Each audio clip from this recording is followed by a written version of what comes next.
Olá, meus amigos e meus irmãos em Cristo. Bendito seja o Senhor, o nosso Deus, que não apenas nos deu a vida, mas em Cristo Jesus Ele nos garantiu a salvação e também a eternidade. E louvado seja o Altíssimo, porque Ele permitiu que nascêssemos, meus amigos, nesse solene momento da história do grande conflito. E louvado seja o nosso Senhor, porque Ele nos apresentou esse Evangelho eterno e Ele também nos deu a honra de proclamá-lo a toda a tribo, língua, raça e nação para que venha o fim. Amém? E, meus queridos irmãos, se esse canal tem sido uma bênção para vocês, não se esqueçam então de compartilhar esse conteúdo com outras pessoas e, se possível for, ajude esse ministério se tornando membro desse canal. Mas, mesmo que você não possa se tornar membro, ajude então esse ministério com as suas orações intercessórias, ok? E, irmãos, nós vivemos em pleno o século XXI e quando nós éramos crianças, muitas vezes víamos em desenhos e às vezes até em filmes cenas futuristas que aparentemente nunca poderiam se concretizar. Contudo, hoje nós vivemos não apenas uma evolução da tecnologia, mas nós estamos presenciando uma revolução tecnológica.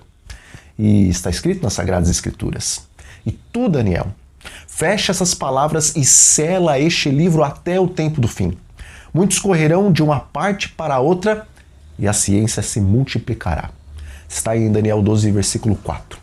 Veja, mesmo sabendo que primariamente Daniel não estava falando sobre o conhecimento científico, ainda assim, em segundo plano, as palavras do profeta também servem para descrever que a ciência passaria por uma revolução momentos antes da volta de Jesus.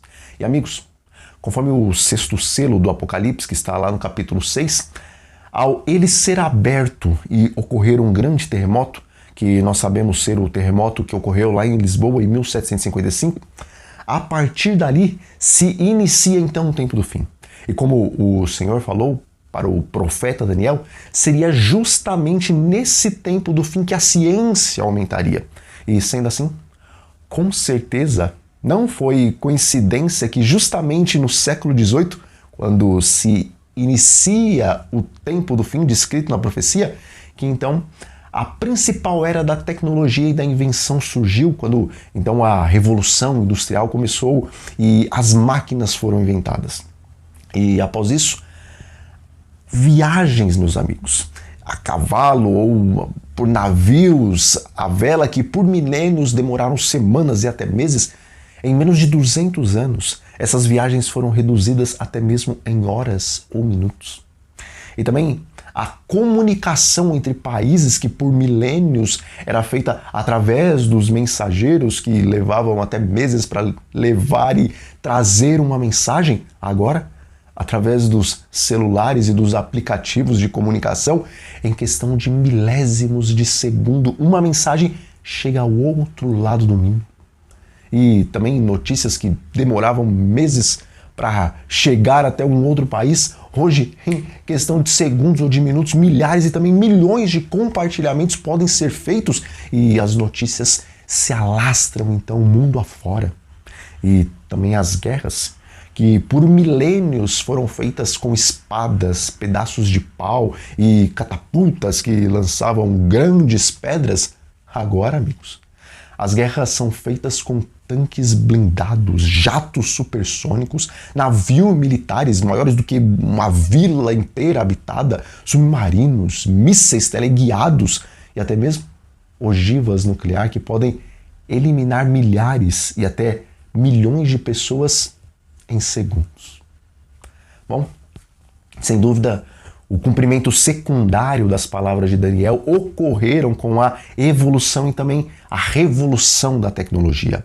Contudo, o principal cumprimento da profecia também ocorreu e as palavras que haviam sido seladas desde séculos antes de Cristo, a partir do século XVIII e mais especificamente ali no início do século XIX, começando por Guilherme Miller, essas palavras começaram a ser desceladas e compreendidas e por homens santos estarem então se movendo de um lugar para o outro para compartilharem entre si o conhecimento profético que adquiriam do Espírito Santo, após então o grande desapontamento lá de 1844, já no século XIX, os adventistas receberam então conhecimento suficiente das profecias de Daniel e também de Apocalipse, e assim, meus irmãos, a verdade para os nossos últimos dias poderia ser apresentada ao mundo para que então viesse o fim.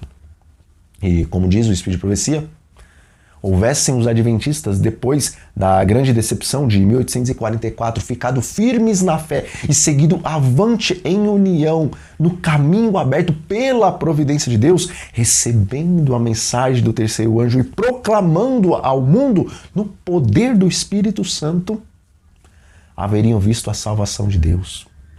O Senhor haveria cooperado poderosamente com seus esforços, a obra se haveria completado e Cristo haveria vindo antes para receber o seu povo, para lhes dar o galardão. Esse texto está lá na versão e-book do livro Mensagens Escolhidas, volume 1, páginas 67 e também 68. Bom, com o conhecimento necessário das profecias já existia. Contudo, faltou então firmeza da parte dos nossos primeiros pais adventistas para que a obra pudesse se completar. Mas Deus seja louvado porque em sua misericórdia Ele permitiu que novas gerações viessem e tivessem então a oportunidade não apenas de concluir a obra, mas também de poderem ter a vida eterna.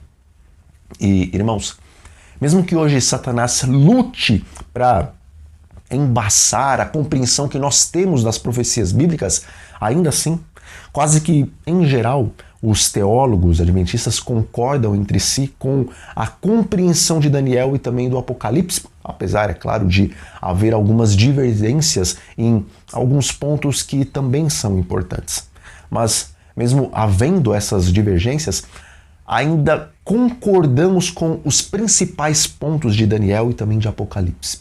E sendo assim, meus amigos, o maior problema para completarmos a obra não é a falta de compreensão das profecias, mas sim é a falta do discernimento espiritual para entendermos o que é necessário acontecer conosco para que Deus possa então verdadeiramente nos usar com muito poder para apresentarmos a profecia ao mundo. E está escrito lá em Apocalipse, no capítulo 3, versículo 18, e colírio para ungires os olhos a fim de que vejas. Irmãos, a teologia ela é necessária e foi Deus que a estabeleceu. Mas a teologia sem o discernimento espiritual, ela acaba sendo uma arma que, no tempo de Cristo pelo menos, levou os líderes da nação judaica e também os leigos daquele povo a clamarem para que o Filho de Deus fosse crucificado. Veja, queridos, antes de recebermos a plenitude da chuva serôdia para explicarmos com poder a todo mundo as profecias, nós precisamos compreender algo indispensável e só aqueles que tiverem discernimento poderão compreender isso que está lá no Espírito de Profecia. E o texto diz assim: sede vós, pois, perfeitos, como perfeito é o vosso Pai que está nos céus. Este mandamento é uma promessa. O plano da redenção visa o nosso completo libertamento do poder de Satanás.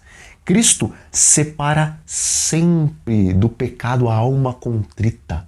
Ele veio para destruir as obras do diabo e tomou providências para que o Espírito Santo fosse comunicado a toda alma arrependida para guardá-la de pecar. O Desejar de Todas as Nações, página 213. Irmãos, no fim do grande conflito entre Cristo e Satanás, o caráter do nosso Deus ele vai ser vindicado diante de todo o universo.